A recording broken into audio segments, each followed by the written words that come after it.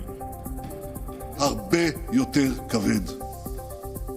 הנשיא ביידן אמר לכם באנגלית, Don't do it. ואני אומר לכם אותו הדבר בעברית. היזהרו. Netanyahu ने Hamas को दुनिया के लिए खतरा बताया। ईरान ने भी इजराइल को खुली धमकी दी है। ईरान के शीर्ष नेता अयातुल्ला खामेनेई ने कहा कि अगर गाजा पर इजरायली हमले नहीं थमे तो पूरी दुनिया के मुसलमान इस जंग में उतरेंगे। इसके साथ ही अयातुल्ला अली खामेनेई ने कहा है कि अगर इजराइल गाजा पट्टी में अपराध करता है तो कोई भी दुनिया भर के मुसलमानों और ईरान की फोर्स को रोक नहीं पाएगा।